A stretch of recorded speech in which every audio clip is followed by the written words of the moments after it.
malaki papakilala sa inyo. Sunscreen ng Skin Ever.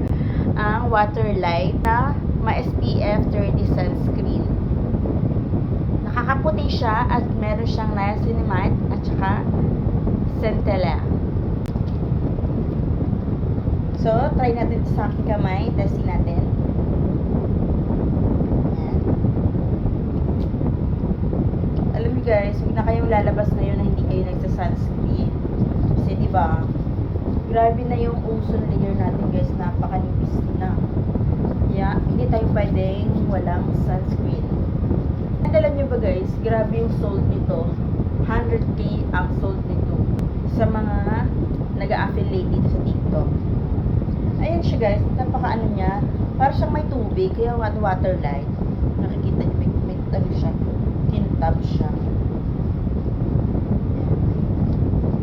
Ganun ang atake niya guys, para siyang may tubig. So, ma-hydrate niya talaga yung skin mo kapag lalabas ka ng bahay, tapos mainit. Maglagay ka muna ng ganito guys.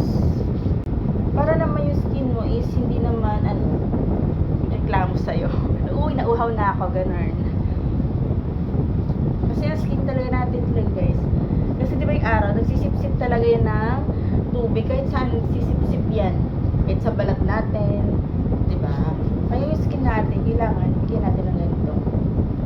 Waterlight. Na may sunscreen. Best. Perfect. Perfect, diba?